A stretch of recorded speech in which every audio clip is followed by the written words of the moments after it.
What's going on, everyone? This is Alex over at Boost Controlled Performance. I'm rather excited about this car that we have in here today on the dyno. This is a 2017 Nissan GTR Nismo, and we're going to be dyno tuning it today.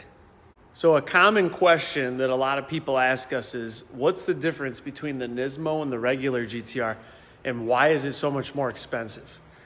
So the main differences of a Nismo versus a regular GTR that you're going to notice are the cosmetic differences. It has a different aero package. The bumper is made out of carbon fiber. It has different rear diffuser. Some of the interior components are different. There's Alcantara covering the dash, which is very cool. But what we care about the most at BCP is what's happening over here under the hood. So the Nismo GTR actually has larger turbochargers than the regular GTR. So what this means is theoretically we should be able to make more power with it. So this GTR received what many people refer to as FBO, or full bolt-ons. So we're going to take this GTR right now and we're going to tune it on pump gas, 93 octane, and we're going to tune it on E85. And then I'll show you guys what it makes.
All right, so we just got done tuning the car on both fuels. Our final ethanol content was around 75%, which is pretty close to where we want to be. 75 is a great fuel. I might splash a little E98 in there to bring the content up after it cools down to get one more pull. But I think she did pretty good. 641 wheel horsepower on 93. 702 wheel horsepower on E85. That's on a completely stock set of turbos. So the Nismo turbos they're bigger, not a ton bigger. They're definitely bigger. Some other notes about what we did with this car. We did decide to use the T1R air oil separator. We really like that one because it works really well, especially on cars where we're running more boost or more power than we would on a stock car. It looks really good. I like where it sits. Some of them sit over here, and I really like the way that one sits and the shape of it and everything. The T1 products are really high quality, and we like using them. Obviously, it does have injector dynamics injectors in there, which is also a T1 product. Some of you are maybe wondering, what are we doing with this guy? We're actually measuring the crankcase pressure. So that's the pressure inside all of the empty cavities of the engine. So the area where the crankshaft is spinning in the empty areas of the valve covers, that's the crankcase. And the pistons work against that area when they're going down on the power stroke. So if we have pressure in the crankcase, that is actually going to reduce how much power we can make. There's other concerns to it, which is where this guy comes into play. But it can push oil vapors from the crankcase back up into the inlets. And that's why a lot of the time you'll find oil residue in your intercooler, in your charge piping. That's pretty normal even on a stock car. But when we're making more power, especially when we're on a low quality fuel like 91 or 93 octane gasoline, if we can mitigate the oil vapor that is coming from the PCV system and into your engine, if we can mitigate that and eliminate it, then it's going to reduce the chances of us having issues with spark knock.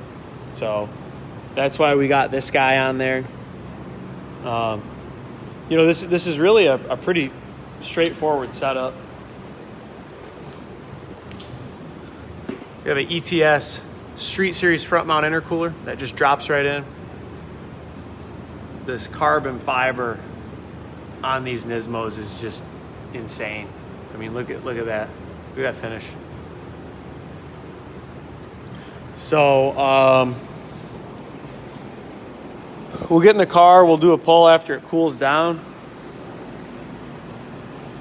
Talk a little bit about the tune a little bit more, and maybe a little bit about performance. But for being 101 degrees in here, I would say that she's doing pretty well.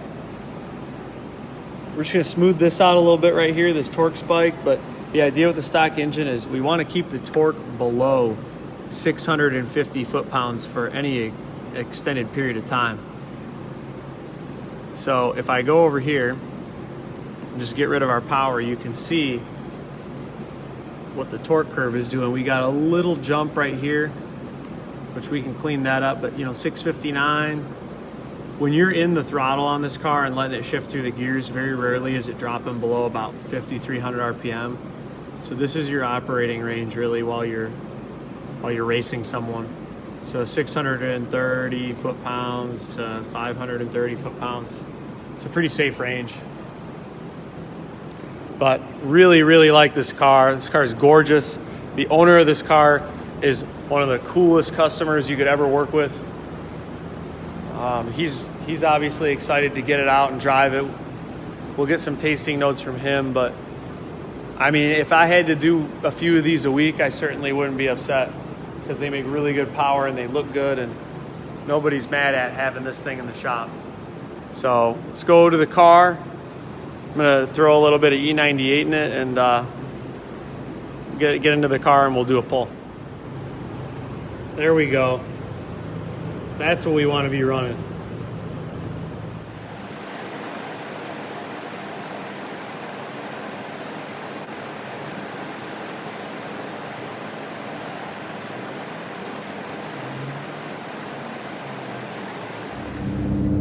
Okay, we're connected, we're logging. Let's go ahead and use our cruise cancel switch right here to get our boost target where we want it.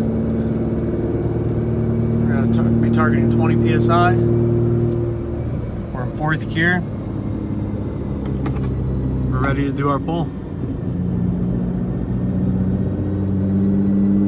Oh, gotta make sure the fans are on too.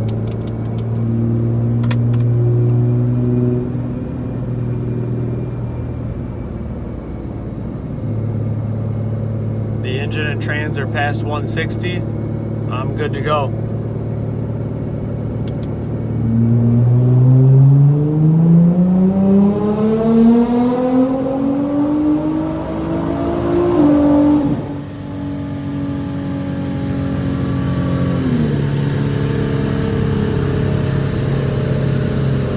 All right, let's see what we got here. No kidding. Wow. 724 after the cool down. That is really impressive. I didn't even change anything. It's still 100 degrees in here, but this entire engine got a chance to cool down. It's not as heat soaked. Let's go ahead and just pull that graph up by itself.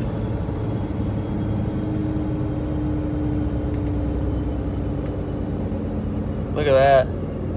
724 wheel horsepower on stock turbos. And the line down here is our crankcase pressure. It could probably use a little bit more smoothing, but our crankcase pressure is actually in vacuum, to give you an idea of how well that air oil separator is working. Crankcase pressure is usually positive pressure, but if you put a vacuum source on the system, which we do with the inlets, a small vacuum, then those are the results there. You actually have a negative vacuum in the crankcase.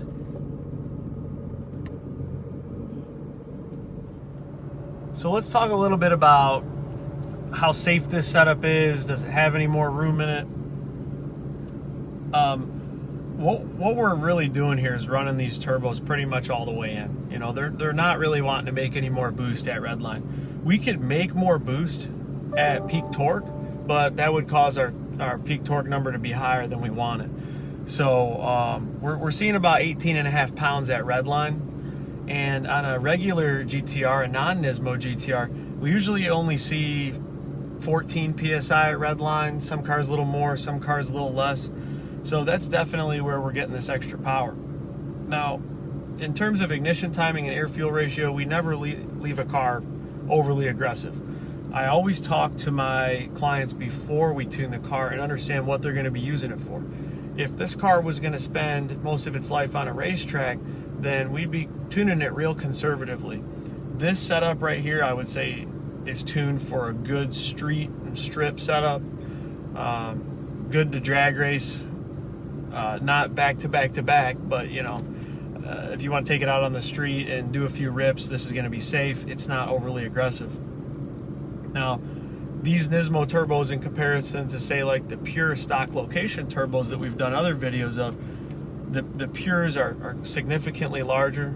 The compressor wheels flow a lot more air, and we're able to make a lot more power with those.